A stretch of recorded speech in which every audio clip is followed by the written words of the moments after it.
Good morning class. Today we are going to start new chapter, chapter 7, that is equilibrium. Students, before getting to what is equilibrium, we must know that what are reversible and irreversible reaction. Students, in your previous classes you have studied about chemical reaction where we have seen that the basic skeleton of a chemical reaction is that there is a reactant, okay, which result in formation of a product, that is reactants react together to give product, and you have seen this arrow. Okay students, whenever you see this kind of arrow, it tells about the irreversible reactions. Okay, that is, here the reactant will react together to form a product cannot be reformed into reactant. So these are called as irreversible reaction. But students, there are some reactions where you can see the reactant can form product and product again can form reactant. So these are called as reversible reaction. Okay students, if we are going to see that what are the topics which we have to discuss in this chapter, so basically we will see that how the equilibrium can achieve, or basically we will see the laws of equilibrium. We will also see the characteristics of equilibria. Students, we will also see the expressions for writing equilibrium constant, and we will also establish the relationship between Kp and Kc. We will also see the various factors that affect the equilibrium state of a reaction. We will also talk about the acid-base concepts, the Arrhenius concept, the Bronsted-Lowry concept and the Lewis concept, which you have studied in 10th class also. After that, students, we will see in the laws of chemical equilibrium, law of active mass, we will see the principles which we will study under the topic that is factors affecting equilibria, about Le Chatelier's principle. So these are the topics which we will discuss in this chapter. So students, let us begin. Students, talking about equilibrium, so you can basically see here that equilibrium can be established for both physical processes and chemical reactions. So students, equilibrium जो होता है वो physical processes के लिए भी achieve किया जा सकता है और केमिकल रिएक्शंस में भी इक्विलिब्रियम स्टेट.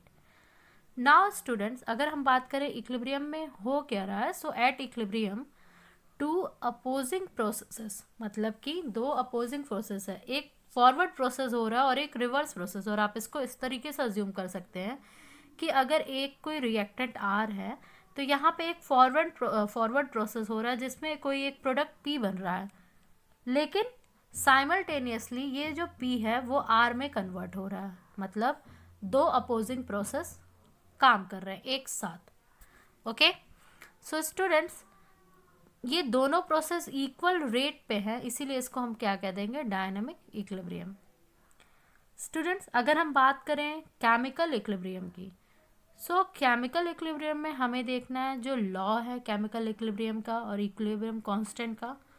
तो लॉ को स्टडी करने के लिए चूंकि हमें इक्विलिब्रिया की बात करनी है तो हम बात करेंगे रिवर्सिबल रिएक्शन की. अभी आपको बताया गया कि अगर आर डायरेक्टली प्रोडक्ट में कन्वर्ट हो रहा है, स्ट्रेट डायरेक्शन में रिएक्शन है, मतलब केवल फॉरवर्ड डायरेक्शन में हो रहा है, तो इस टाइप के रिएक्शन को हम कहते हैं इररिवर्सिबल रिएक्शन.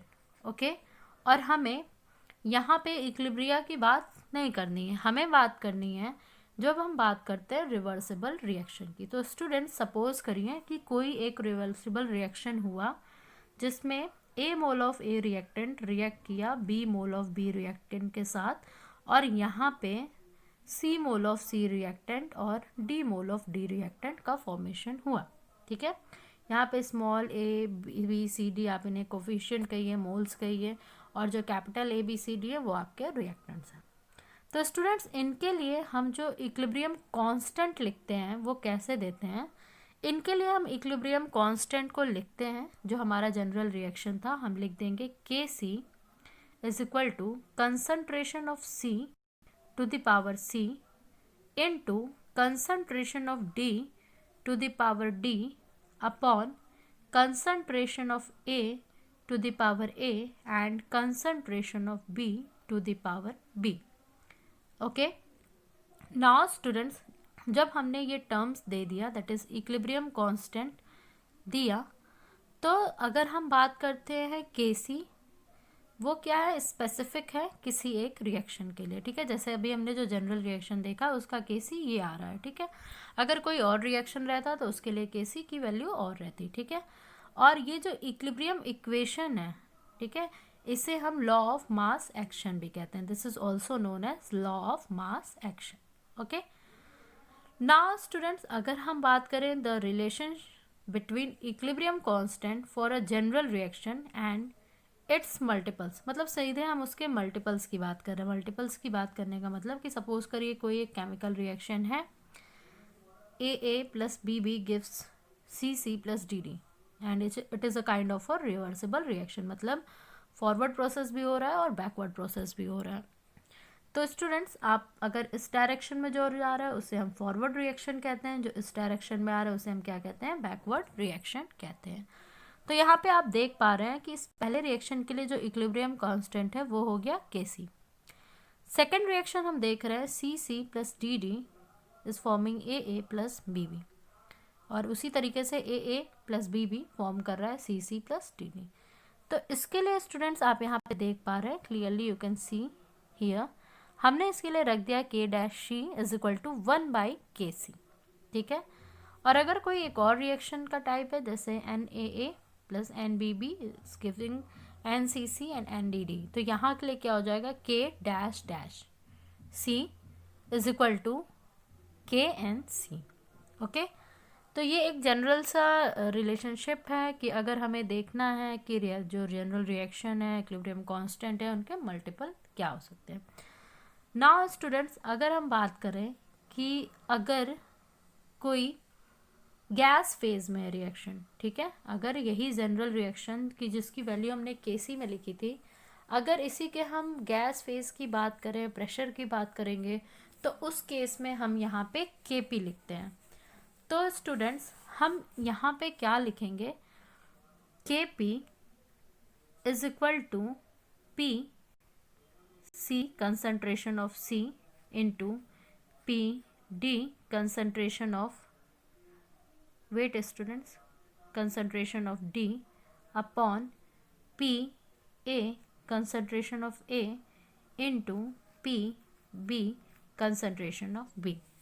ठीक है, तो Kp हम इस इक्वेशन का इस तरीके से दे पाएंगे। जनरल इक्वेशन था AA plus BB give CC plus DD, इसको हमने प्रेशर के फॉर्म में, मतलब गैस फेज में, इस तरीके से इसका कांस्टेंट रखा, जिसको हम कहते हैं Kp। अब स्टूडेंट्स, यहाँ से रिलेशनशिप डिराइव होती है, जो कि होती है Kp is equal to Kc RT delta N।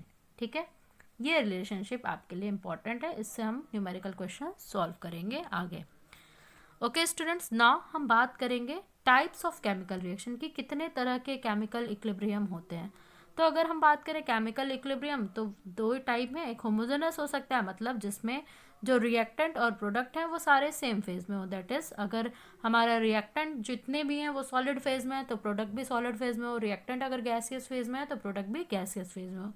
दूसरा होता है स्टूडेंट्स हेट्रोजेनस इक्विलिब्रिया, जिसमें कि हम देखते हैं कि जो रिएक्टेंट है और जो प्रोडक्ट है वो दो या दो से ज़्यादा फेजेस में पाए जा सकते हैं। जैसे कि यहाँ आप एग्जांपल दे पा रहे हैं कार्बन जो कि सॉलिड है, वाटर जो कि आपके गैसियस फॉर्म में है, फिर आप देख पा रहे हैं कार्बन मोनोऑक्साइड जो कि अगेन गैसियस फॉर्म में है, और H2 जो कि अगेन गैसियस फॉर्म में है। तो इस तरीके से हम इस चैप्टर को देखते हैं। अब स्टूडेंट्स, एक टर्म आता है कि आप समझिए, सपोज करिए कि रिएक्शंस जहाँ पे इक्विलिब्रियम नहीं है, ठीक है, तो उस केस में हम उस रिएक्शन के क्यूसी की बात करते हैं, मतलब कोशेंट की बात करते हैं, और उसे हम केसी के जगह पे क्यूसी से रिप्रेजेंट करते हैं जहाँ पे इक्विलिब्रियम अचीव नहीं हुआ है।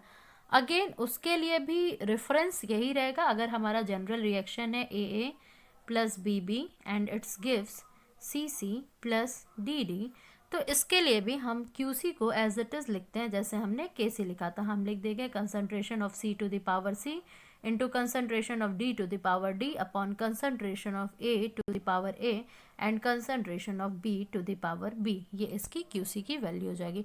यहाँ पे स्टूडेंट्स एक रिलेशनशिप है जहाँ पे रीजनिंग के क्वेश्चन आ जाते हैं। सपोज दैट कि अगर QC जो है इक्वल्स है KC के, तो मतलब कि इक्विलिब्रियम में है रिएक्शन। अगर QC ज़्यादा है तो हम कहते हैं जो रिएक्शन है वो प्रोसीड करेगा बैकवर्ड डायरेक्शन में, ताकि QC की वैल्यू जो हो जाए वो क्या हो जाए, डिक्रीज हो जाए। ठीक है, क्या हमने कहा, आप यहाँ देख पा रहे हैं QC जो है वो ज़्यादा है KC से, तो ऑब्वियस है कि रिएक्शन जो कि KC पे इक्विलिब्रियम में है, तो जब हम रिएक्शन को बैकवर्ड डायरेक्शन में ले जाएंगे तो QC की वैल्यू क्या हो जाएगी, लोअर हो जाएगी और इक्विलिब्रियम अचीव हो जाएगा। नेक्स्ट, अगर QC की वैल्यू कम है, जैसा कि आप यहाँ देख पा रहे हैं QC की वैल्यू कम है और KC की वैल्यू ज़्यादा है, उस केस में स्टूडेंट्स क्या हो जाएगा, हम QC की वैल्यू को मतलब कि हम रिएक्शन को फॉरवर्ड डायरेक्शन में मूव कराएंगे। So this is all about today's lecture. In our next lecture we will discuss about the factors affecting equilibria and we will also talk about Lee Chatelier's principle. Thank you class.